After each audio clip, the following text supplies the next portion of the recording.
Welcome to Poor Decisions. I am Brandon Michael Maddox, or as your mom once called me at a wedding, a bad influence with great hair. My guest today, he is a comedian, writer, host of the Drew Wanna Know podcast, and you can see him constantly at the Broadway Comedy Club. Please welcome my guest, Drew Beekler. Hello. We'll handshake like normal people.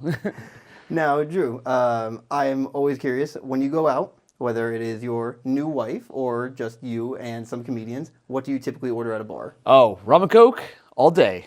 There you go. That is the correct answer. I chose the drink in college, and I never decided to do anything else. You want to be able to go somewhere and know they have it. Yeah, I was like, I'll go there, and I'll be like, listen, I want to be a pirate, secretly, but I'm not going to tell you, but then I am going to tell you right away. It's going to be a whole thing. Yeah. Do you remember a specific time that you remember ordering something? If you've ever gone away from rum and coke, just being like, what the hell is this? Like, well, I did. I would go, when I would be in Manhattan, I would order a Manhattan because I thought it was the way what you do. Yeah. I don't order Manhattans anywhere else other than Manhattan. So when I'm there, that's why I order that, and I'm like, and I hate it. Every time I hate it. But you got to do it for... Yeah, you do. It's posterity, whatever the word is. That's the wrong guy. It's rum and coke all day. I actually had a bar. I went to a bar. It had an open mic so many times. Ordered rum and coke that they changed the rum and coke on the menu to the Beekler. So that was pretty sick. So for a while, I had a drink named after me in the city. So... Pretty cool, Mom. I was going to say, that's like a new level that I'm like trying to achieve now. That's awesome. You got to do it. You got to get it. To the bar, it's time. Make some poor decisions. Welcome to the bar, it's time to get drunk. You are one of the hosts of the Big Wave Comedy. Yep. Which you've been putting on for about 4 years now. Yep. Now, the first drink is a pineapple and vodka with a little bit of blue Kool-Aid. Nice. Which is named after your comedy show. Amazing. The Big Wave. Oh, look at that. It looks nice. It's a color, too. That's pretty cool. Now, you host that with another comedian, which is Spencer Wright. Yep. So, I'm curious, what was it like kind of putting on that show with Spencer, and how did that conversation come about? So, I actually hosted it with another comic for a little while before Spencer came involved. The other comic and I were doing shows together, and just wanted to have our own thing because we were doing shows, producing with someone else, some other comic, and essentially we're losing any sort of I lost people that I would be in the same class as me, comic-wise. Mm-hmm. So I decided I was like, I need to have more influence with and more contact with people that are in my class, opposed to people that are above me and aren't necessarily going to help me in any kind of way. Yeah. Like maybe down the road, maybe.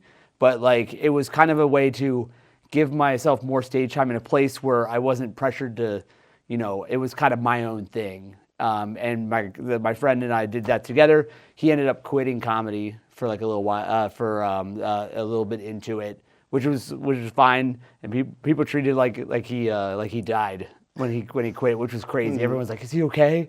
Is everything okay?" And I'm like, "Yeah, he just stopped going on stage because he didn't like it," which is fine. And then Spencer, we had him kind of barking for the show, and I was like, "Okay, cool. Clearly, a guy who's already here every week anyway. Let's just keep that going." And he's great. Spencer's the best. He's super fun, super funny, super nice. Really go getting a real benefit of him being on the show is just being around people that are ambitious and people that want to get to do stuff and want to push it and actually make things and actually go forward, opposed to people that are kind of locked into where they are. I think you're one of those people you want to go do stuff. You did that pilot thing, which is great. You know Maddox? Thank you. I know Maddox. You got a vocal cameo in it. I forgot about that. Do I have it? Yeah. Yes, you sent me. I remember that. I forgot about that. I should watch that episode now. But I think I watched a trailer for it and I saw a couple of minutes of it. But it was it was one of those things. I'm very happy that you did it because I'm always proud of people that do stuff, opposed to don't do stuff, that's yeah. Dude, you don't understand. I low key look up to you. This means the world. It's man. cool. No, we were talking about it on the ride over here, about how it's awesome to be around people that want to make stuff and aren't afraid to make stuff because it's a lot to just put anything out in the world, right? It's very much that way. So it's cool, and that's why Spencer's awesome because he's very much that person too. He wants to do stand up. He wants to push it. He wants to go further. He wants to do more. So it's great doing it with him. No, and to what you were saying about Spencer, I mean, when I did the Big Wave show, probably coming up on a year at this point. It was definitely a while ago.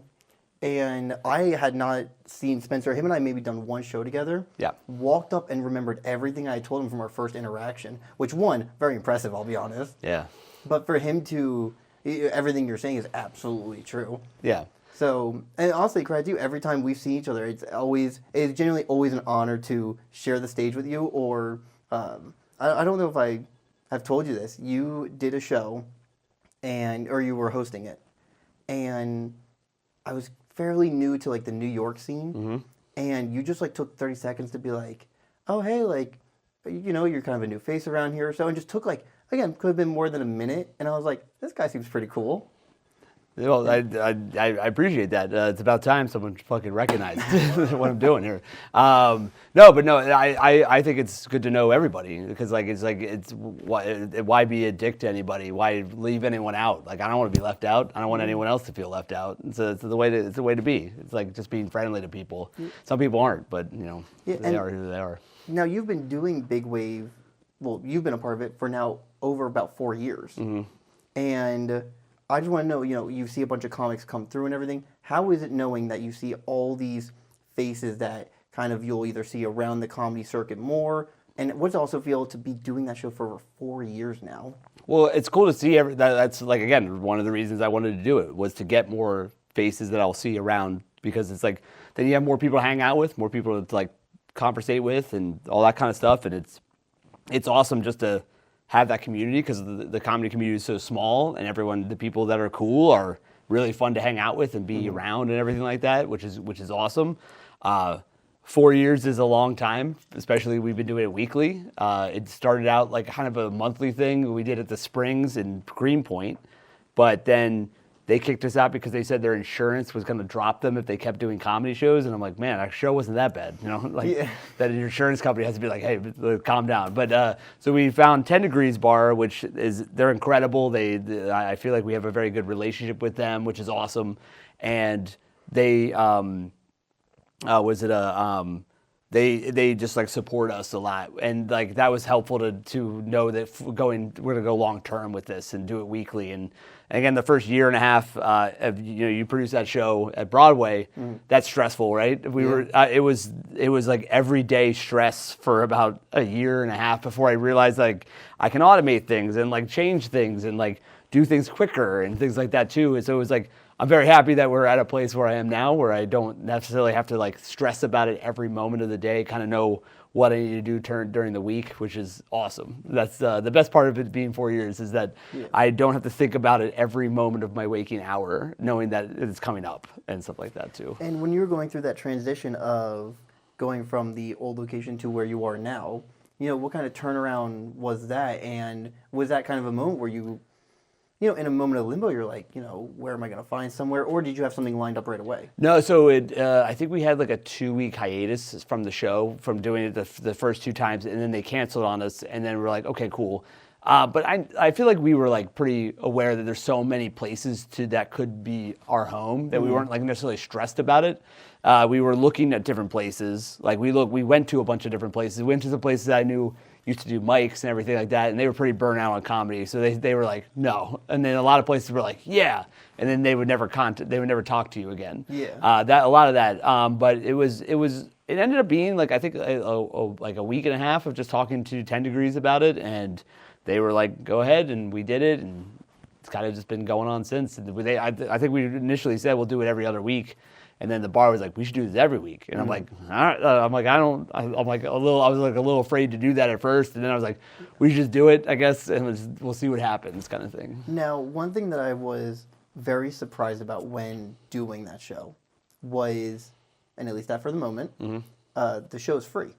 Yeah, it's free. We have a paid tier.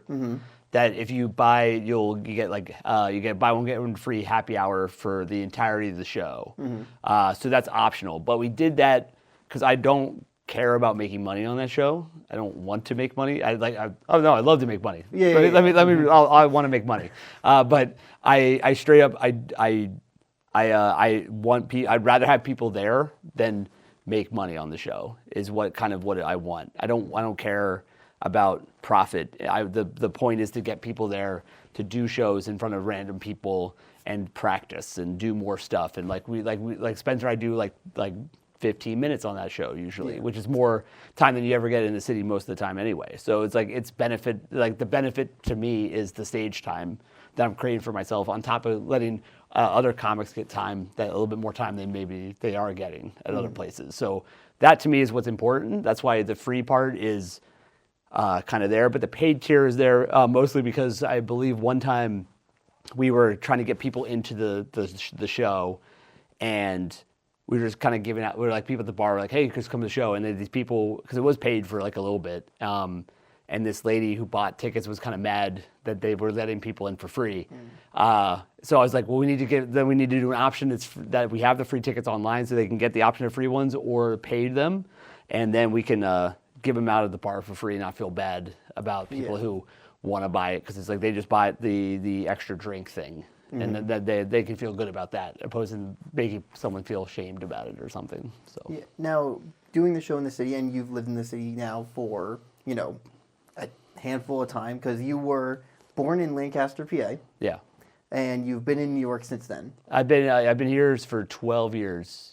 Yeah, roughly. Wow. Yeah. Is there a hometown habit that even being a full-fledged New Yorker you can't shake? Well, first of all, I wouldn't call myself a full-fledged New Yorker yet. I don't know if that's allowed. I don't know if I'm allowed to declare it or not. I've been hit by 2 cars. I don't know if that... maybe third one. That's when you get the... I feel like the DMV would tell me I need to be hit by 6 before I even get considered. That's like a whole thing.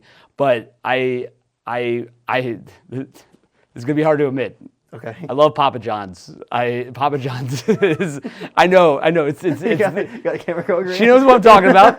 Papa John's pizza. Listen, I know it's garbage. It's trash. I'm aware, but I'm a trash person, and I will die on this hill. I will get it the garlic sauce all day. What I do now, though, I will say what I have modified about this. If I order it, which is every once in a while. I don't do it all the time. I don't indulge it all the time. But when I do order it, I order like 9 different things of garlic sauce.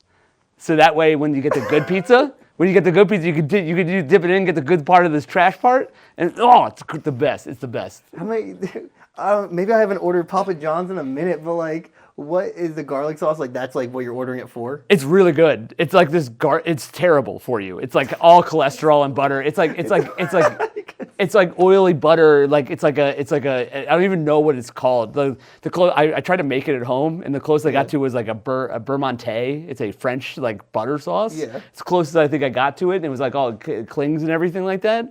But there's something about I don't even know what it could be. There could be uranium in that, and I will eat it. I do not care at all. Right? It's the best. It is the best, and it's something I will never shake. And no matter how long I'm in New York, I'm like, listen, I understand the pizza's there, very good, a very big fan, but Papa John's does something. I was wondering what the correlation was. I don't know why I didn't pick up on that right away. I'm like, he's ordering Papa John's in New York, and I make fun of all the time. My friends make fun of me for it, and I'm like, you're wrong. I'm right. I'm gonna be right about this, and I don't care. Oh my God. Let me tell you something. So we, you were the second episode. Oh, sick. And the tangent so far that we've gone on, like last one was Jada. She's a model. What was it, Twilight for like a good 10 minutes? Like. What was your take on it? I've never seen them. You never seen it? You didn't have seen Twilight? Listen, I had a girlfriend at that time and my mom so I was going out with this girl, and Twilight was coming out. They're huge Twilight fans. I hated it. I thought it was dumb. Did you have a team? No, I didn't care. I just wanted them to keep their shirts on. That's what I wanted. It was a whole thing. It's right. Like keep it on. Like it's cold there. Like it's. But anyway, so she broke up. We broke up. And I remember when we broke up, my first thought after we broke up was, I don't have to just see Twilight movies again. That's pretty sick. And that also leads to the fact that our relationship should have ended earlier, right? Like that 100%, right? But then my mom... You guys are allowed to laugh. You don't have to hold back. You're allowed to laugh. Dude, it's funny. I'm like, come on, let's go. I need it. He's trying his A-list material now. I could see it. But no, so I was like, the new one's coming out, and my mom came up to me and was like, hey, I don't have anyone to go with. Will you go with me? I'm like, fuck. I was so close, but then they pulled me back in. I just eat there. That's all I did. I just ate all the snacks and just sat there as they took the shirt off. Like, I think Jacob took his shirt off the one time, and I hear all the girls go, ooh! And I legitimately just said, Jesus Christ. And just kept eating my Twizzlers. Yeah, anyway. He says it that way, but he was like, Jesus Christ. You don't have a favorite between them two? You have was it Taylor Lautner and Robert Pattinson? Thank you. The problem is that Robert Pattinson to me is Cedric Diggory, right? I can't. I don't want to. Harry Potter. Okay, yeah. I didn't think. I have seen those. Okay. I have seen those. Okay. I don't know the pop culture. Come on, man. that haircut is Pufflepuff, man. Come on, let's go. It's listen. Every Hufflepuff had great hair. If you watch the movies, they always have good hair. But anyway, he's always Cedric Diggory to me. So I feel like I couldn't get behind him being in another franchise. That's probably my fault.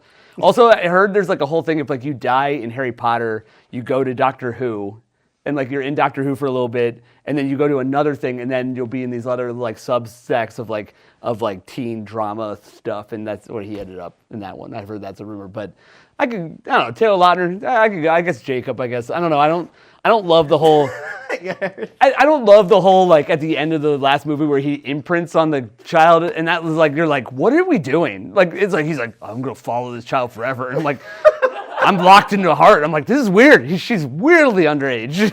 This is not good. It was a whole thing. Anyway, that's my view on Twilight. Well, on episode 2, you haven't sold me on Twilight so far. I shouldn't be. I'm not trying to. I will sell you on Harry Potter, though. I've seen them once. Mm-hmm. I saw them once for the first time 2 years ago. Okay. And I didn't know any of the spoilers. So like when all the shit was happening, it was awesome. My wife was that way. She didn't read. She was like a little too old for them when they first came out, and then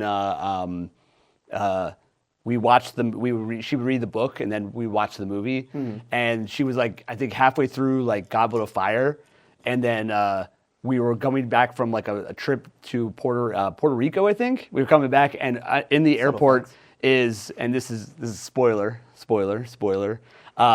Dumbledore is literally dying, like falling down as we're walking, and I just covered her face. It's like, don't look at it, no! And everyone freaked out. I realized I'm in an airport. It's like, go get out of here, don't look at it, and like just screaming at it, and like, this is not good. So yeah. Anyway. Oh my god. No, so they're good. First 2 you can delete. I'll be honest. Well, they're also directed. They're more directed like children's movies, and they're trying to find their cinematic. No, you should be offended because they're very good, and they also they set it up so well. But they are in the line of movies. They're clearly trying to still find the look of what Harry Potter is. So it's a little and also like the tone of it is a lot more childlike than the later ones, which have like nice drama. Which I know they're making the new one, which is like we'll see how it is. I'm excited to be open to it. I think it'll be cool. You got to be open. I think it's like there's gonna be so much pressure. It feels like the Office remake, the paper that came out. That they have such a hump to get over that they need to be just like kind of like a little bit like.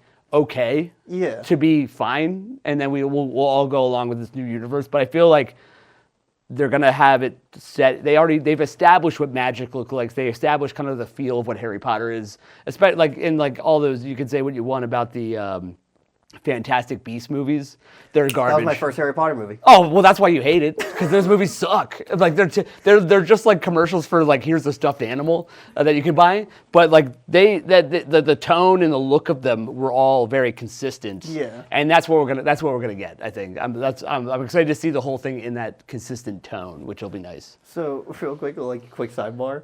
So yeah, Fantastic Beasts was my first Harry Potter movie, and quite literally took me 45 minutes. And I leaned over to the guy next to me and I'm like, is this a fucking Harry Potter movie? I wasn't with him. I just asked him like halfway, like 45 Why are you talking to people in the theater? I was like, a lot of this feels like Harry Potter. And I was like, It's funny. I had watched One Battle After Another. It was good. It was good. The whole time I thought it was directed by Quentin Tarantino, and I was waiting for it to become Quentin Tarantino movie. And I'm like, when is this going to get Quentin Tarantino-y? And then it's completely. Where the feet at? It's quickly not. It's just not directed by him. That's why I never got Paul Thomas Anderson. Yeah, Thomas Anderson. Yeah. I missed out on that movie. You can still watch it. It's available. Streaming now on Amazon. Is it? I don't know. I was gonna say, this guy's Seems like a commercial. spokesman It seems for like like pay what you will. This is my last Harry Potter question. A lot is gonna get cut, but Don't ever cut Harry Potter content. what's the best movie in your opinion? There's a correct answer. There was a correct answer. The best movie? Yeah. Deathly Hallows Part 1. No? No? Oh, that was a hard no from the Goblet of Fire. Goblet of No. No, absolutely No. not. Prisoner of Azkaban. Prisoner of Azkaban. I know, but you have no say because you're. Yeah. You're the first one you saw was Fantastic Beasts. You have no say in this. Put up the first two, then you have no say whatsoever. Goblet of Fire is good. I just feel like it's very good. It's very good. I'm not saying it's not. I just feel like the Deathly Hallows is just like it's in this moment of like we're so much drama of what's happening and unsureness, even though we know it's gonna way it's gonna go, but we're in that moment of just like there's so much like heaviness in that one that I really like. Obviously, Dobby dies too, which is incredible. Which is we get to see Dobby and Creature talk to each other. And I think that's one of my favorite interactions in the Harry Potter series. Is just like Creature trying to be like, "Oh, come Creature," and Dobby's like, "No, this is what happened," that kind of thing. I love that. And yeah, anyway. I didn't realize you were such a Harry Potter guy. Oh my god. One girl I went out with our first year anniversary. I learned to do calligraphy to make her a handwritten Hogwarts acceptance letter telling her we're going to Harry Potter World in Florida. Because that was After a year? It was a year anniversary. That's what we were into. And, Bar's been set. And Bar is set. No, I gave it to her, and then my friends told me I should have trained an owl to give it to her, and I'm like, damn it. Drew's got the glove on. I'm like, woohoo! I don't know, how do you call an owl? Damn. Anyway. That's like pretty good. For reference, like you have the I have flux capacitor. flux capacitor tattoo of Back to the Future. Bam. It looks like a fidget spinner. I know it's a problem, but I didn't realize it. Even though I had a year and a half to look at it while fidget spinners were huge, and I could have seen it, but I didn't. A 6-year-old did. That's annoying. 20 minutes into getting it, my 6-year-old niece came up to me and was like, "Fidget spinner," and I'm like, "Damn it." Didn't even get to enjoy it for 20 minutes. Hey, listen, I'm happy. I will say, between you and Jada, I'm so happy there's so much. You know what I mean? That's what I like. Yeah. And the fact that you don't get most of it makes me feel so sad. Yeah. Like, Between Twilight and Harry Potter? just like movies and lore, and you don't get it. I don't know. You guys want to talk about line dancing? That's like, Line dancing? That's what you're into? Line dancing? I like Oh, I go in the line and I do what I'm told with the little fiddle guy. Get out of here. Line dancing. honky tonk, bro. Honky tonk's the greatest line dance. God, that just sounds racist. What's your favorite dance? Oh, at the honky tonk? Come on, say Soul Train. It's all there. Jesus. That's fun. Thanks, man. Appreciate it. I'm so happy I look up to you. Okay, so. Never meet your heroes.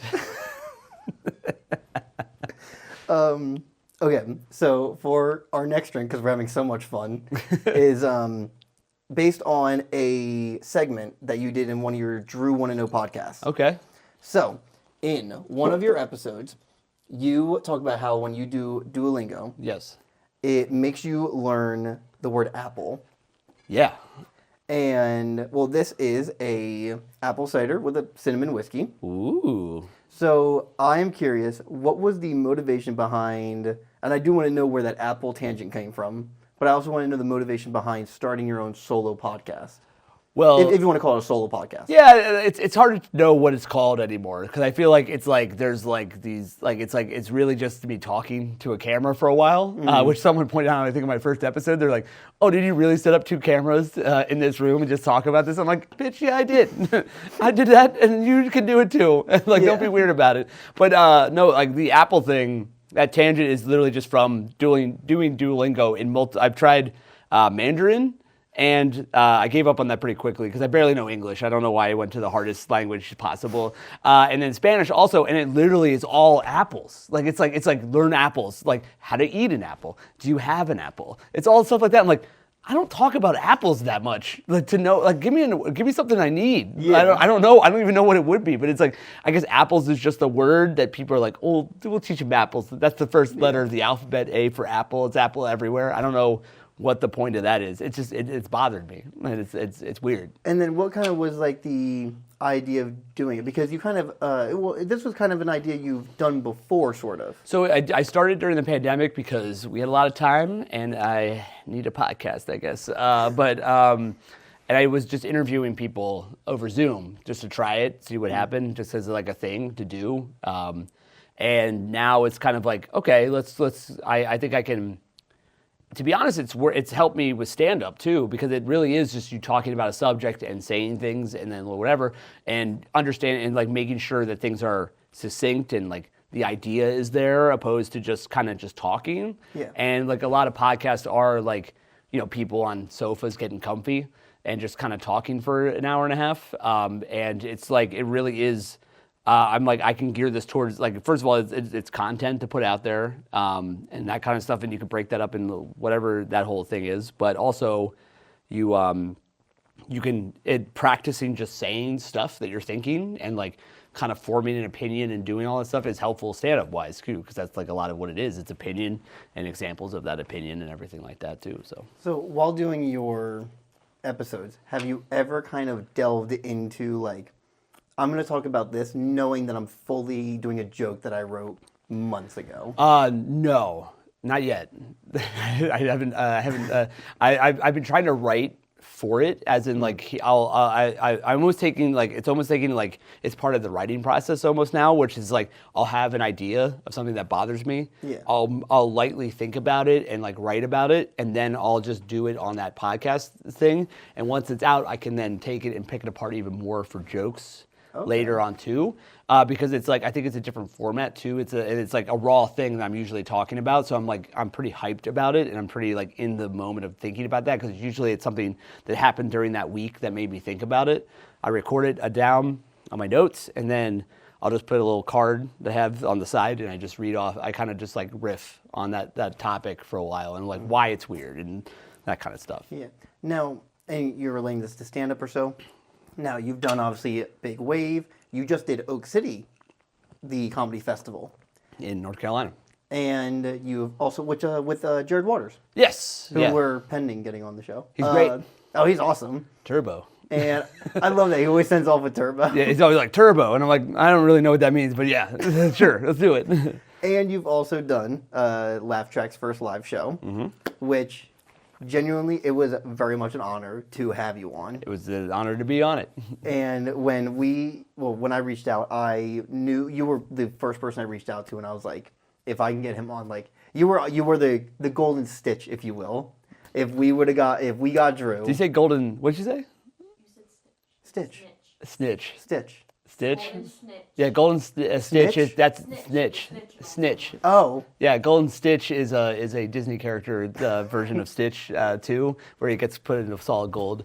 I appreciate you trying to relate to me. I was trying. I'll do some honky tonk later to relate to you. How about that? You were a golden snitch to get on the show, and I am curious that if you have any, different way of approaching a comedy show or a way that you prep before getting on stage or doing a set. Oh yeah, so I go through, I rewrite things all the time because I feel like I'm constantly updating the way I'm trying to approach writing. I've been trying to do the Mike Birbiglia thing where he has the cards where he writes the joke on each card, and then that's like he can put it like kind of in an order. And I usually take two of them that I'm like working on, and that's the joke that I'm like working on that day. And whatever, I'll write out that thing. I'll rewrite stuff. I'll add jokes. I'll add tags onto it or whatever. And then that becomes the two things I'm working. Everything else will be kind of in place. I can loosely do it. There's a great, I think it's Kate Winslet who said this. Someone sent me a video, and it might be Kate Winslet. It might be someone else. It's a bigger actress. Okay. But she talks about how she prepares for a role. Like she goes in and she says, no one wants to see you do your homework. So the idea is that you do all your prep work before and you say like, I want to go here, I want to do this, I want to do this. But once you're there, you're not thinking about that. You don't bring your notes with you. You kind of just go for it. And when you're there, and that's what happens. Because you want to just be in the moment. You want to perform what you're performing. You don't want to be like sitting here going, well, I forgot this part. I need to do this part next, because then you're going to be out of it. So like, no one wants to see you do your homework while you're on stage. No one wants to see you just go through, okay, I said A, and then I said B, and then I said C, kind of thing. You want to be in that moment and like feel it and that kind of stuff. So like, that's like kind of like, you do all the stuff in preparation for the stage, but once you get on there, you kind of just feel how you feel, remember what you remember, go through and you just kind of explain what you explain, kind of thing. Now, when you're doing, you do a handful of shows at New York or so, when going to North Carolina, were you worried that maybe a different state wouldn't get certain either references or jokes or so? Not really. I feel like my stuff's pretty universal in the sense of like, I don't talk about niche New York stuff normally. I kind of just, I talk about things that happen to me, and that and if I have to, I explain the things I feel like I need to explain. But yeah, it didn't seem very different. The only thing that I ever worry about was when I've done stand up in like other countries, and I was like, oh, this like. I went to Barcelona, and I have a thing about the college I went to is fraudulent. It's a fraudulent school. It doesn't exist. They essentially took your money and gave you a fake degree, and that was like they got sued by the government for $11 billion. I think it was. It was crazy, but it was but I learned that college to them is like high school, and university is college. So if I said college, they wouldn't necessarily get it, so I had to change it to university. But I checked that out before. I was kind of like, there was a couple things I was like, oh, is this what it is over here? I know it's like something different, but if like I say this, will people understand? Yeah. And it was fine. It was weird to say university instead. I had to like think about that a lot. That was like mostly what I thought about during the whole thing. I'm like, just say university, it'll be okay. But yeah. I would say over here it's kind of interchangeable. I think so too. I think they kind of mean the same thing, and I think we know that that's what. I think the other way around is not, because I think they call college like high school college, so they call it like a completely different thing. Interesting. It's not like interchangeable. That's what I was told by some people from Barcelona. Who knows? Someone just messing with you. Yeah, probably. They're like this idiot.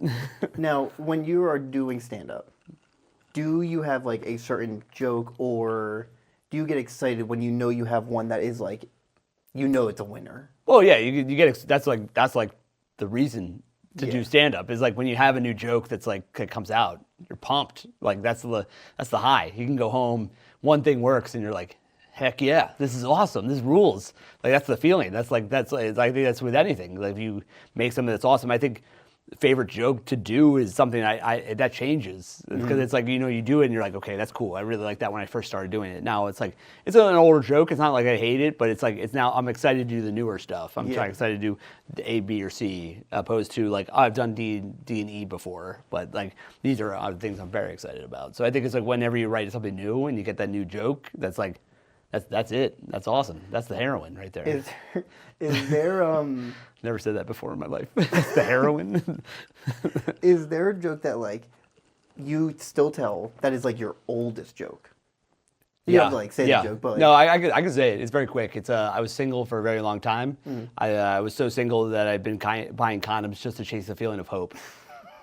That was the first joke. That was one of the first jokes that I wrote. That was like, this is a good joke. That's pretty good. I'm not gonna lie. It's a good joke because it's followed up by like, you ever go to CVS and be like, 3 hopes, please.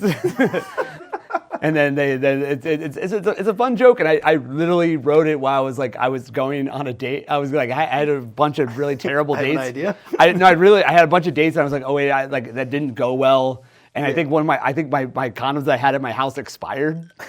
Which is the saddest expiration date of all time. It's not like milk when you pull the cereal. It's like exponentially worse than that, because like they didn't even go out the fun way, like that whole thing. And then I was at the counter, and I remember going, this is like, hopefully this will be okay, So that's.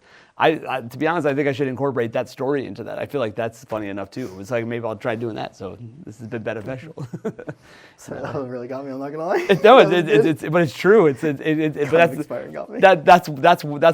where this is why it's so much fun to do. It's like it's something that's so sad, right? That's the saddest thing in the world. Just like someone who just like it's just like so over dating and it's been so bad. But this is now just a stupid thing and so much fun to talk about it. I don't know why it's so much fun to talk about it. It's so much fun.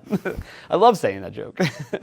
And I guess my last question related to stand-up is, I would not consider you a crowd work comedian, but you do a significant amount of it. Like, I wouldn't say that your whole shtick is you're doing crowd work, Yeah. but you do talk to the audience a decent amount. Would you say that crowd work is easier or harder than writing a joke based in your experience? I think it's easier in the sense that people are going to laugh at crowd work probably more than right away. Because when you're in the moment, everyone thinks you're bringing, even if it's a joke that someone just said something that sets up a joke that you have, that's going to get a huge response because they all think you made it up in the moment. But, and that's like the serendipitous of that. I guess that's the word, right? Serendipity of just saying something and coming back at them, whatever, is a thing that it's already going to get a great response from the audience because everyone's like, oh, he's in the moment. It shows that you're in the moment. So in that regard, it's easier to get I think a laugh from that because of the idea that it's all happening right in front of you. And this proves it because there's no way you could have written this. Even if it's a joke that you already have, that they set it up so perfectly that you're like, oh, this is going to hit. It's so great. But I think it's more rewarding to write the full joke and whatever. And I try to not go into crowd work. I put crowd work stuff up because I'm hosting, and that's really all you have to, you kind of have to do that a little bit. But when I'm just doing a set, I try not to talk to the audience because I want to get what I wrote out. If something happens, you obviously can react to it and whatever, and I think that's good to do too. It's just I'm trying to work on stuff. I'm trying to get stuff done, and I'm not and so I don't go in trying to do crowd work. But when I'm hosting, I'll be like, oh, where are you from? Because you got to get to know them a little bit and give it a little bit of time just to get in, and you go back and I go right into material. A comic, Mike Vecchione told me, he goes, you want to get used to jokes. You want them to know what a joke is and kind of train them to, this is what's going to be said the rest of the show. You don't want to be all crowd work and the first comic comes up and he just does jokes and now they're like, what's this? Yeah. I never even thought of it like that. That's a really good point. Yeah, it's a really good point. So now for this next part, we play a little bit of a game. So Saw. Yeah. So pretty much what it is we each have 5 questions each. Okay. And we play shot roulette. Okay. So what we're gonna do is we're gonna spin the ball. Whatever color it lands on, you just grab a color of that shot. Okay. And if you want to answer the question, you can. If you don't want to, it's either water or vodka. Okay. So if you'd like to start first, what I'm gonna do is go ahead and grab, it's a red shot. Who is your favorite comedian you've ever done stand-up with? Judah Friedlander. Okay, that was a quick answer. I have 2. I have Judah Friedlander and Nathan McIntosh. I was around them, and it's awesome to watch those guys, and they're awesome. Anyway. Okay, that was. Sorry, I thought it was kind of quick fire. I was like, this one. I was studying the questions on the way down. I was like, let's do it. Oh, which by the way, I don't know what you're about to ask me. So, if you go ahead and you spin that now. Oh, let's do that and that, right? Oh, this guy's a pro. This guy's done it. Got gambling addiction in my family.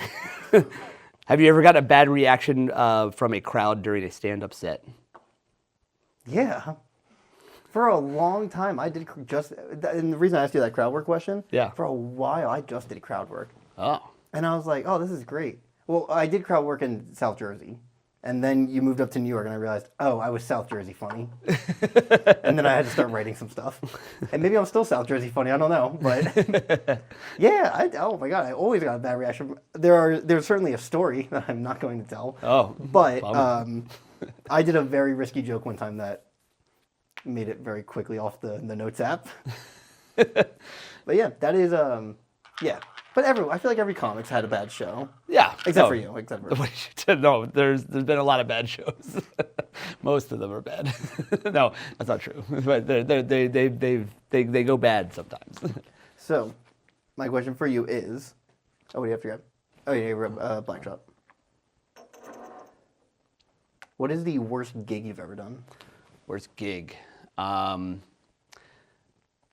It's hard to tell if this is a gig or not, but we did a show at Greenwich Village Comedy Club, and then another comic, Gordy McNiff, and I went to a bar and hung out with his friend, and there was a person playing like a guitar by themselves, like a folk person in the bar.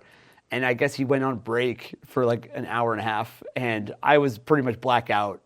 And Gordy, I just kind of look over, and Gordy's up there doing stand-up at this place that we were not supposed to be doing it. And it was whatever. And then he said my name, and then I just blacked out as I went up. And he said I did 45 minutes of just like, and I'm like, there's no way. I got a girl's number. It was crazy. I don't know what happened, but it was just like there's no way that was good. Like it was just like a bad experience of just like, I'm like, this is gonna be really not okay. Insane. And at no point someone went, "That's not the guy we booked." I don't know, because again, I don't remember. He was like, "You did 45. It was nuts." And I'm like, there's no way that this was good for 45 minutes. No way. That might have been your best material. You don't know. And that's upsetting. That's the best I did. I will ever do. All right, go ahead if you'd like to spin it for me.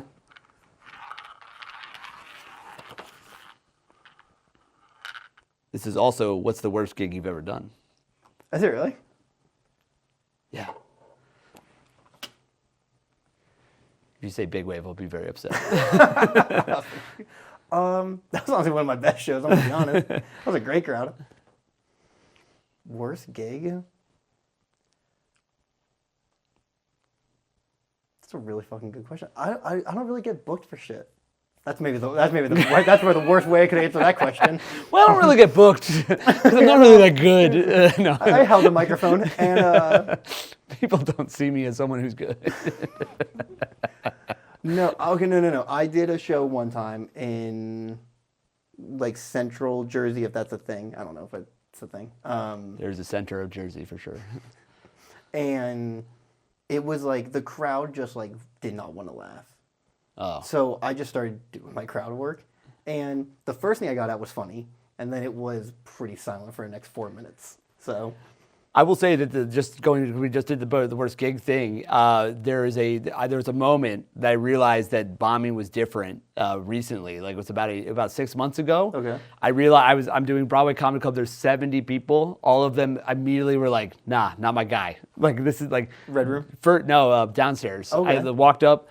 And it was just nothing. Just like I tried, I'm like, and at one point, I realized I'm like, it's kind of hilarious how bad this is going, because I know these work, I know these jokes work, but the fact that the 70 people that all don't like it are all in a room together, it's kind of hilarious. And I just kind of look at bombing that way. It's like okay, let's figure out why this is happening, but you can look at it as nothing that makes you sad or makes you angry, because I used to get very angry at them. I used to get very angry that the set didn't go well. And I now look at it as like, okay, you can kind of play, you can almost like have fun in the bomb as it's happening, because you're like, well, I'll just make it worse for them. And then they'll have to suffer this for a little bit. And someone said when I first started doing stand-up, I would leave mics early if something didn't go well, I would do 30 seconds and it didn't get a laugh, I would leave. Because I was so terrified of it going bad. Until my friend told me, he goes, it's like when you do karaoke, right? You get up there, you're not up there for them. Like they have to sit there and listen to what you're doing. Like you have to. He did the whole thing from Watchmen. They're like, when Rorschach's in the prison, he's like, I'm not in here with you. You're in here with me. And that's kind of how I started approaching it. And then I just never got off stage early because of that. There's two things with that. I don't remember which stand-up said this. It's like if the joke worked on like Monday, Tuesday, and it doesn't work on Wednesday, it's the crowd. Interesting. I don't remember who said that, but it's something like if the joke works 99 times, the 100th time is just the crowd. Yeah, sometimes it's like also sometimes you just explain it wrong. Like sometimes you miss something you don't think you miss, and you did, and then they just don't understand. So see, the idea of you bombing blows my mind. Oh, it happens every time I see this guy, 10 out of 10. Well, do it the proper way.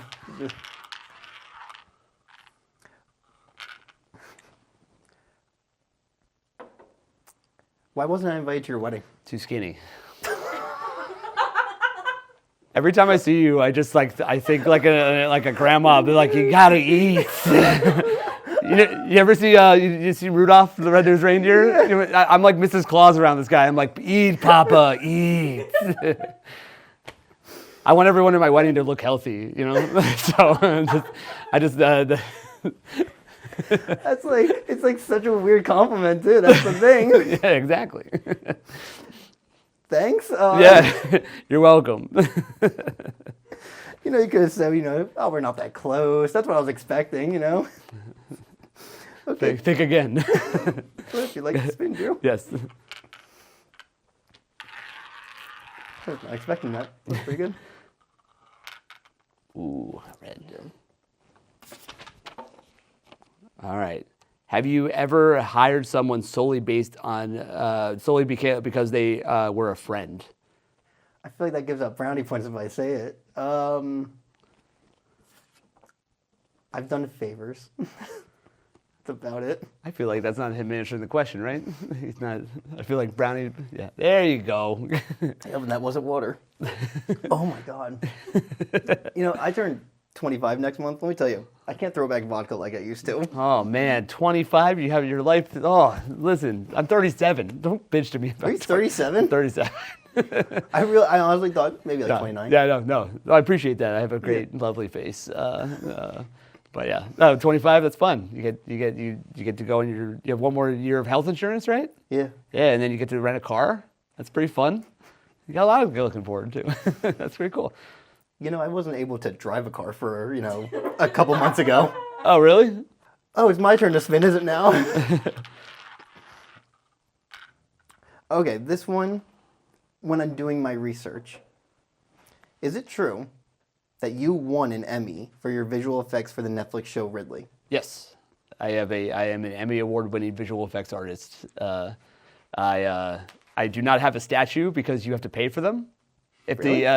So the studio buys a certain amount, and then you get this like thing of like you were on the team, and you could buy one for like they're like $400, and I just didn't. I was like, I don't want that. So how did you start in visual effects? So I went to college. Go and tell your story to them. Oh yeah, so No, I went very professional. No. Flex real quick. Oh, he's just sitting there. Oh look. Oh, those regional Emmys? Yeah. Okay, cool. They're not mine. I want to make it clear. They're not mine. I got the real Emmys. I started in and so I went to school for graphic design, kind of multimedia design. Okay. And then worked in a graphic design place for like a little while in Lancaster, PA. I was just kind of putting together Monster Magnet. They're Mosquito Magnet. That's what it's called. Yeah, Monster yeah. Magnet is a great band. Mosquito Magnet is not a great band. It's like a place to get rid of mosquitoes. Okay. And I was laying out instruction manuals, and I'm like, this is boring. This is a boring job. Also, most of it's in like Chinese. And I'm like, I don't even speak. I barely finished English. Like again. That's why you do Duolingo. Yeah, That's why. Duolingo. So I was like, I feel like I'm just for something else. I was like maybe like film or something, or I was always into that.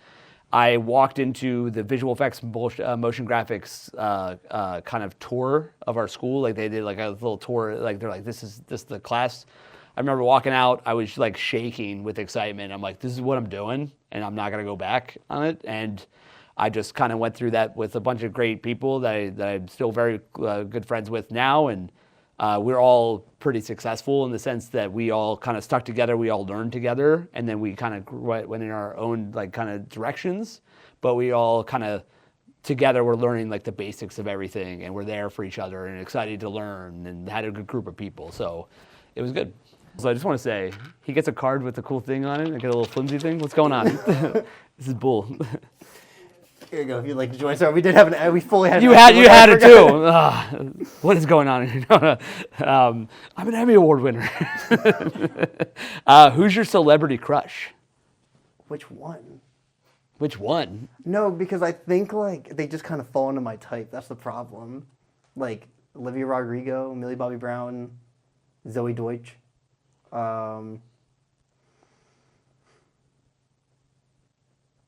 You like I'm young. That's what you're saying. No.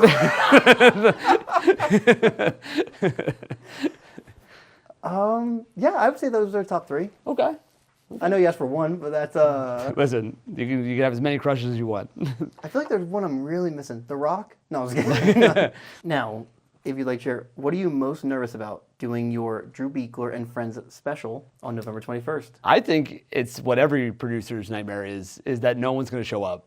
You know, like you put all this time and effort into stuff, and they just don't. No one comes. Mm-hmm. You're like, fuck. Like, put all this effort into it. I feel like people are gonna come, but I do worry about that. That is probably my biggest fear of it. You're doing it broadly, and this is gonna be a little bit behind the scenes. You probably get like the email updates, right? Of like who's coming. The tickets and everything. Yeah. No, I haven't been on that yet. So this is my first time producing like a show there, kind of. So. I don't know. I'll probably like I have access to. I probably figured it out, and I know some people who have bought tickets, so I think people are going to show up. But you know, it's always in the back of your head. You're like, oh, what if just like everyone lets you down? Like, when we did the Laugh Track live show, quite literally, I hounded. I was like, I need a live ticket update every minute. I was like sweating. Oh yeah, it's a big thing, especially when you're like, I'm renting cameras for it and stuff like that too, and I'm just like trying to put together. I'm putting like money into it and stuff. Like I want people to be there, and I know by like people will show up. I do know that. It's just like this fear that it will always be there. That will like there's like what if you? I feel like probably everyone does that. Like I feel like. People that sell like even big theaters are like, what if no one's like this time no one shows up? Yeah. You know? I think it's just a general fear of that. Yeah. Oh yeah, one more thing. Yeah. Oh.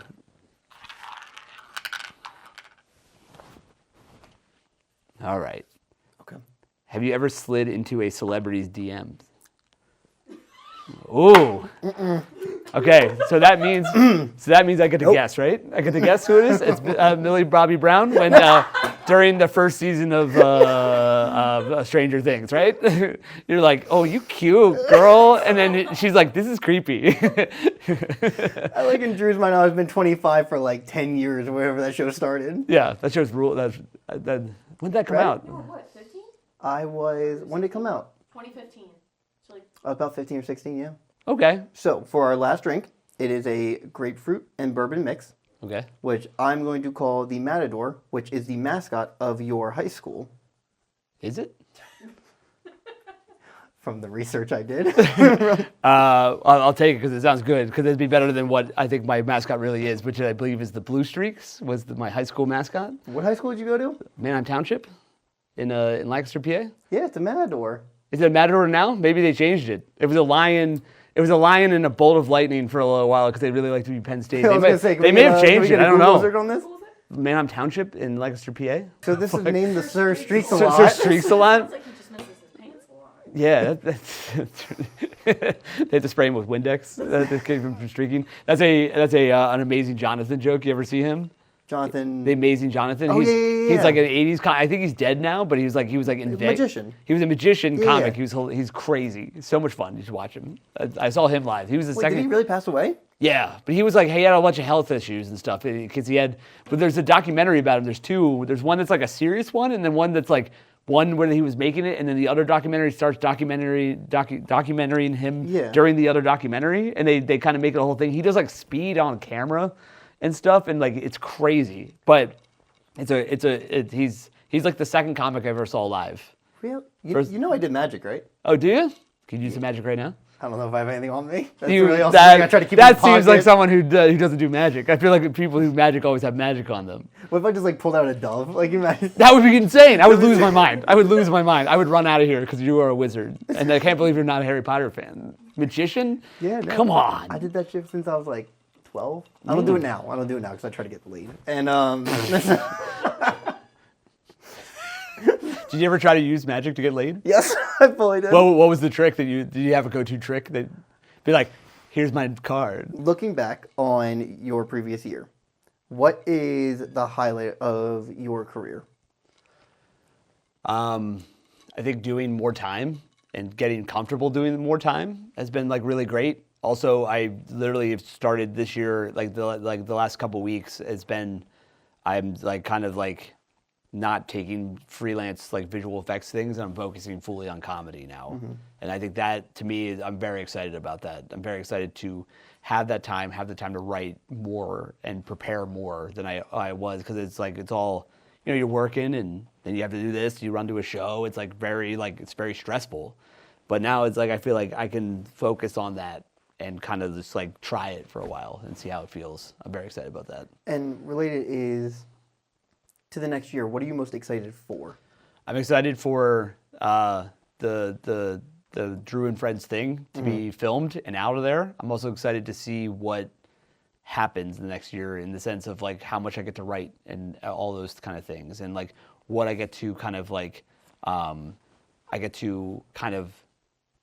produce, and like what other things am I gonna try too. Like I've had ideas for little short things, like little short videos and stuff like that too. And I might actually talk to you more about that because you have more, I think, filming production than I do in that respect, and might have to actually run over some screenplay things just because I'm interested and I want to get someone else's eyes on it. But it's like that kind of stuff is like I'm excited to see what I'm going to try, opposed to what I kind of would never try. I wouldn't try some stuff because I don't have the time to before. So. And what is something that happened this year that you were not expecting, but you were very happy did happen? Wedding. Oh, gotcha. I never thought I would get married. I never thought anyone would choose me to be married. Where'd you get married again? Portugal. It was beautiful. It was awesome. Very fun. Very cheap. And you had a fellow comic, Brent, went out, right? Well, we had a bunch of comics come out. We actually did a comic roast during it. Oh, did you now? And then we had a lot of funny comics come, and ones I respect, who's been doing it since they're like 15. You know. They're all pretty heavy, so don't worry about it. You got them on the skinny thing. You can hide in thin places. They can't. That's right. I was at the wedding, he just couldn't see me. That's all. We want everybody seeing at the wedding. You turn to the side, and you just disappear. It's crazy. But so you did in Portugal, and you were gonna say. Oh, I'm excited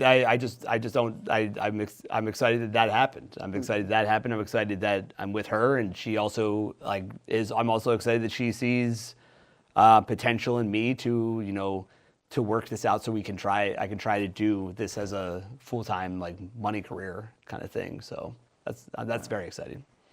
I'll say Drew's living the life. Let's just be real.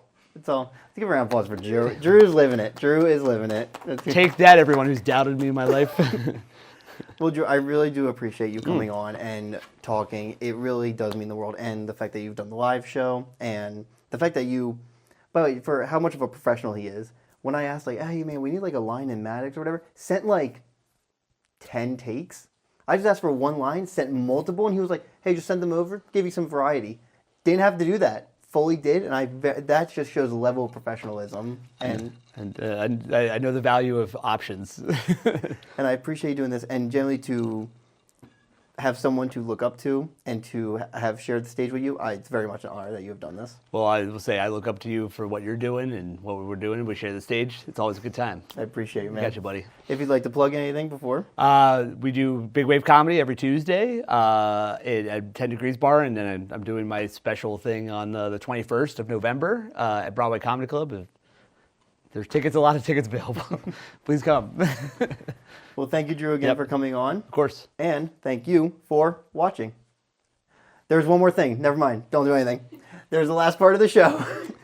We're talking about professionalism? Come on. Come on. Honestly, that's why I had to bring her on. It was I know I'm not going to nail everything. We have what is a receipt, which we forgot to write on between takes, that every guest is going to sign, and we're going to hang up behind us for the rest of the season. Oh. So, if you would like to sign it. Yes. Damn, you got a nice ass signature, I'm not going to lie. Thank you so much. Worked on it for years. No one's ever wanted it before. This is the first time I ever got to give it. Usually it's just on birthday cards. Well, thank you again, Drew. I really do appreciate it. No, dude, thanks for having me. This is fun. Thanks to the crew. Absolutely. You guys did great. 2 in.